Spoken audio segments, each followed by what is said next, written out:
আসসালামু আলাইকুম। দূর ও কাছ থেকে, দেশ ও প্রবাস থেকে, যে যেখান থেকে প্রবাস খুঁটিনাটি ফেসবুক পেজ ও ইউটিউব চ্যানেল দেখতেছেন, সবাইকে জানাই আন্তরিক অভিনন্দন ও ভালোবাসা। প্রিয় মালয়েশিয়ান প্রবাসী ভাইরা, আজকে আপনাদের সাথে একটা গুরুত্বপূর্ণ বিষয় আলোচনা করব। অবশ্যই আপনারা সোশ্যাল মিডিয়ার মাধ্যমে অবগত আছেন, তারপরও আপনাদেরকে স্মরণ করিয়ে দেওয়ার জন্য আসলে আজকের এই ভিডিও তৈরি করা। তো অবশ্যই সম্পূর্ণ ভিডিওটা দেখবেন এবং ভিডিওটা স্কিপ করবেন না। প্রিয় মালয়েশিয়ান প্রবাসী ভাইরা, মালয়েশিয়া অবস্থানরত প্রবাসী ভাইদের প্রতি বিশেষ আহ্বান। মালয়েশিয়া সরকার অবৈধভাবে অবস্থানরত বিদেশি কর্মীদের নিজ দেশে সসম্মানে ফেরার জন্য প্রত্যাবর্তন কর্মসূচি 2.0 চালু করেছে।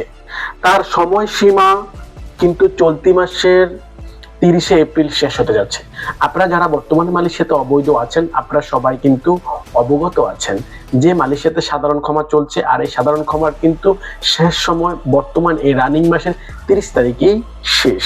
এটি আপনার জন্য একটি অত্যন্ত গুরুত্বপূর্ণ সুযোগ। এই সুযোগ গ্রহণ না করলে পরবর্তীতে কঠোর আইনি জটিলতা বা কারাদণ্ডের মুখোমুখি হওয়ার ঝুঁকি রয়েছে। মনে রাখবেন, সময় পার হয়ে যাওয়ার পর বাংলাদেশ হাই কমিশন বা সরকারকে দোষারোপ করে কোনো সুফল পাওয়া যাবে না।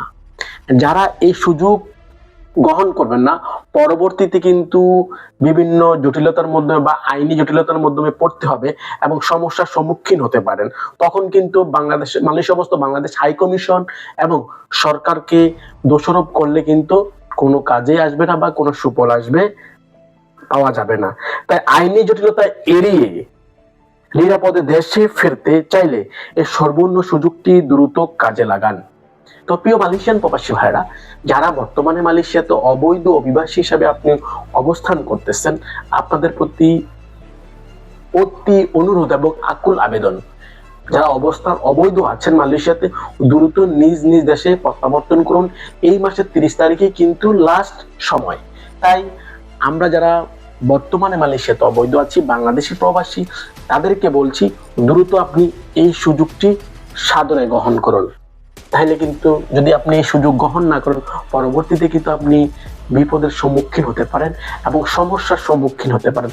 তখন কিন্তু আপনি আইনি জটিলতা এবং বিভিন্ন সমস্যার সম্মুখীন হবেন। তখন কিন্তু কোনো সুফল আপনি নাও পেতে পারেন। এখন আজকের এই মেসেজটা আসলে আপনাদেরকে দেওয়ার কারণ হচ্ছে, আপনারা সবাই জানেন, তারপর আপনাদেরকে একটু রিমাইন্ড করার জন্য, আপনাদেরকে মনে করিয়ে দেওয়ার জন্য আজকের এই ভিডিওটা তৈরি করা। এখন সিদ্ধান্ত হচ্ছে আপনার হাতে, আপনি কি করবেন?